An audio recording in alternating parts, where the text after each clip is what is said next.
Hello and welcome to Brickwork Ratings, yet another podcast series. Today we have a very special guest with us who will be talking about how the ARCs have been doing. Let me take a brief moment to introduce him. He's none other than Pradeep Goyal, Chairman and Managing Director of Prudent ARC. He has a work experience of 27 years in this whole field, and he has been involved in a lot of projects which are power projects, real estate, engineering, shipbreaking, and so on. His vast experience is going to give us a lot of insights how things have been for the sector, particularly during the pandemic, post pandemic, and what can be the roadmap ahead. Sir, a very warm welcome to you. Thank you, Ria. Thank you for inviting me today. So before we start the question, I would like to, understand how or what is your take on the ARCs at the moment? How are they doing? Yeah, Ria, thank you very much for inviting me today once again. I would like to, before we start this question answer session, I would like to first of all say that all the views or the answers given by me in this interview are my own and are not views of ASSOCHAM, for whom I am Chairman ARC Council, and neither are those views of my association, that is ARC Association, of whom I am a Vice Chairman. Now, coming to your question about the ARCs.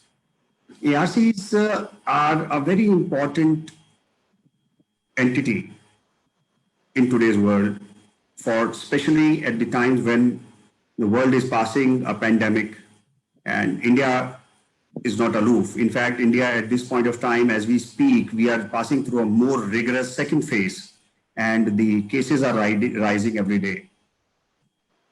It goes without saying that even the first phase, that was last year in 2020, we saw a severe hit to the economy, and economy shrank to minus 25%, minus 20%. There has been a lot of data which everybody is aware of. And as a result, there has been a forecast by the World Bank and other agencies of the world, wherein they were counting India's growth as negative. While we were surpassing pandemic wave 1, now in the wave 2, things were getting better. But this after hitting, I don't know where we are heading to, how long this wave is going to last. And we all know where it is going to hit the most. And this is going to be a tricky situation. While the ARCs are there to help rebuild, revive, and reconstruct economy and the industry in all different perspectives, I see ARCs playing a very big role going forward. Thank you. Sir, this brings me to the question. Recently, we had seen, government announced moratorium for good 3 months, and which is why we saw a lot of stress also building up amongst the banks, NBFCs, and other enterprises. So, what role do you think the moratorium played for the ARC business? See, moratorium, which has been clarified explicitly in the Supreme Court judgment, moratorium has been, to the extent of ARCs, only the payment of interest, whereas it was supposed to be for the standard accounts. Whereas the ARC's interest is taken from the non-standard account, which is already NPA. Hence, we gave moratorium to our borrowers also, while we waived the interest on interest as per the Honorable Supreme Court's order. So moratorium per se is more effective or impacting more of the banks and the NBFCs than the ARCs. Sir, recently Union Budget also announced the formation of bad banks. So what is your take on that? Do you think how much beneficial it will be to deal with the challenges which are upcoming? Yeah, there has been a bad bank announcement by the Honorable Finance Minister in the budget speech. And I feel that the bad bank is going to be a very interesting thought. I welcome thought of bad bank, but I don't see that bad bank is the only solution which comes for the non-performing accounts. Few of the highlights that has been announced are that the bad bank will be taking care of accounts above 500 crore outstanding, and the details of the notification are yet to come. I see there are many challenges even beyond the capital. Capital is not the only solution. Capital is something like you are filling a glass of water with a hole at the bottom. So capital is like water. No matter how much you fill at the top, unless you stop the hole at the bottom, it is not going to stop flowing out. So we see there are so many other challenges that if there are solutions to those problems, even the existing ARCs, which are also so-called bad banks, are capable of solving the NPAs to a larger extent. One of them being the right price, second being the risk to reward ratio. If banks want to sell something at 100 rupees and the ARCs feel the right price is 60 rupees, even if we have 100 rupees, why will we buy it? So it is not about the capital needed to buy that. It is about the right price at which the seller bank is selling and ARC is willing to buy. Second is, with the risk divided between the selling bank and the ARCs, which is called the cash and the SR ratio, both can be beneficial. ARCs and the banks. ARCs by way of mitigating of risk, banks because they get some upfront capital and also they get better value for their asset and the haircut is much lower. So both are beneficial. So that line of thinking is missing. We need to relook at the objectives, whether we want to save national money by taking help of the bad bank, dividing the risk, or we just want to say sell everything for cash and at whatever price. So that is a call that banks and the regulators will have to look at going forward. Since you spoke about a lot of challenges which ARCs or the banks or NBFCs have been facing, we'd like to understand what, since you mentioned that, bad bank is not the only solution. So what are the other, measures or solutions which can be implemented to, maybe slightly recover or help out both the places, ARC as well as the banks and NBFCs? See, currently there are 28 ARCs in the country. Irrespective of the fact that we are 28 in number, we are still hungry for accounts. We are still hungry for business in the right perspective. So there are so many issues that we are facing as ARCs. We need changes in the regulatory provision norms. We have requested for challenges in the charges being filed with the Ministry of Corporate Affairs. When we buy a company, there are challenges there. There are challenges in different aspects, which as association and as a member of the ARC, I have been putting up and requesting various ministries and also our regulator RBI and also the DFS to resolve our issues. And I suppose if the issues are resolved, we have a long way to go. And I think we can do a lot in solving the problem of the NPAs. One of the important issues which I missed mentioning is the aggregation of debt. Today, if there are 10 lender banks to one account, we can buy debt from one or two, then 8, buying balance debt from 8 remains a challenge. Unless we have sufficient amount of debt holding, we cannot take a lead. So there is a limitation by which we can perform. Fortunately, there is an exemplary situation in April 2021 wherein SBI as a lead bank has come out with an ARC auction with all 100% debt. That's a fantastic step that banks need to follow, and this situation will not only increase the recovery for the banks, it will also help resolve account faster for the ARCs. Right. Sir, this brings the question in my head that, how has been the overall recovery experience? How much has been it impacted due to the current crisis?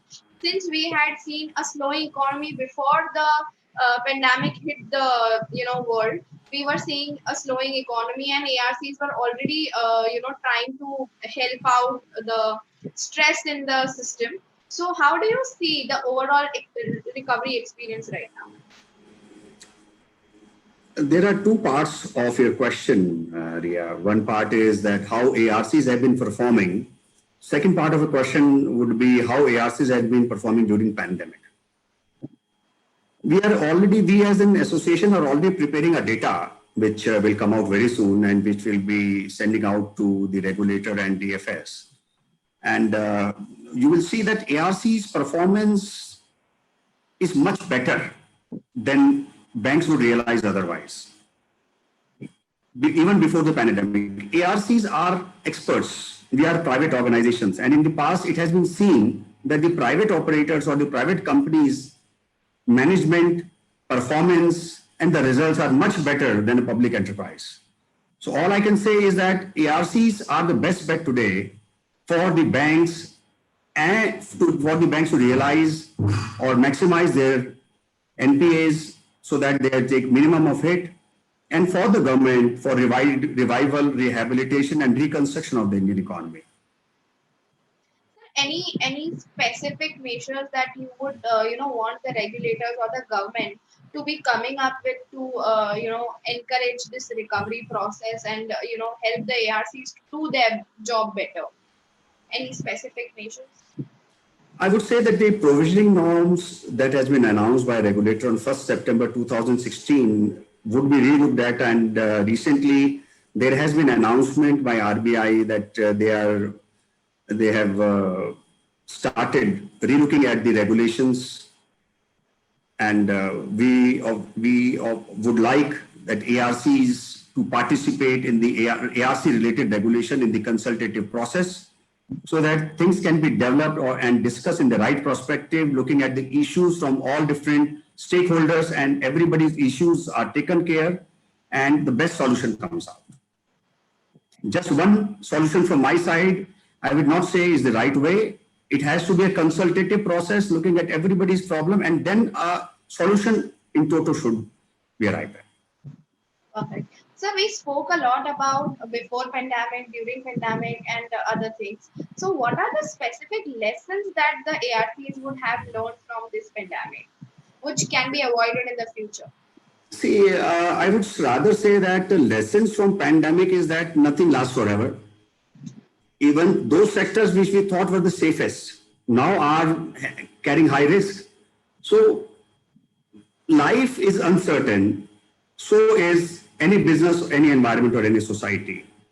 We are recalculating and recalibrating the high risk sector, medium risk sector, and low risk sector, which were in a different horizon altogether before pandemic. So this is the biggest lesson, that never close your eyes. Always keep your eyes open and keep on recalibrating the approach and the risks, and keep on looking after the portfolio and the investments. So that is the biggest lesson. So before we let you go, sir, what is the message, or what is the roadmap you see ahead? Like certain things should be definitely followed to make sure that the business have been in place and proper. Since we have seen a lot of businesses not able to survive because of uncertainties and other issues, slow economy. So what could be that roadmap you see few years down the line, or no, the pathway, I would say, rather than roadmap? What would be the pathway going ahead?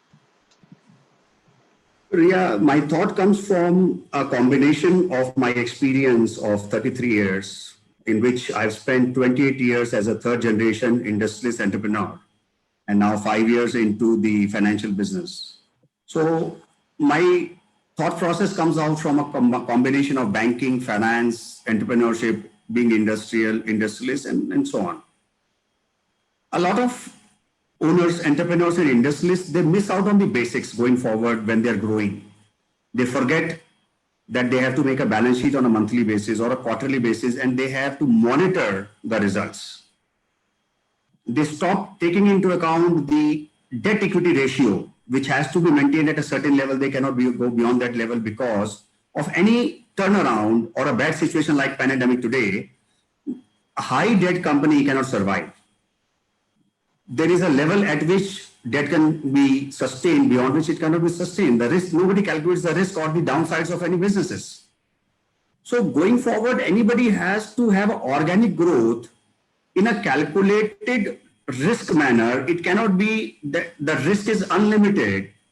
People forget it. So I just would leave a message to all my brothers, industrialists, that please relook at your debt equity. Please keep on making a balance sheet, assess your debts, assess your risk, assess your business risk, have a vision of the way forward and just don't close your eyes blindly and just keep on running ahead without even knowing that you'll be hitting a wall down the line. Thank you. Thank you so much, sir. It was great having you on this session. We would really like to catch up with you again a little later while when we, see things turning ahead and how the situation would be. Thank you so much, sir. Thank you, Ria, for inviting me. And it has been nice speaking and answering your questions on this platform. Thank you very much. Bye.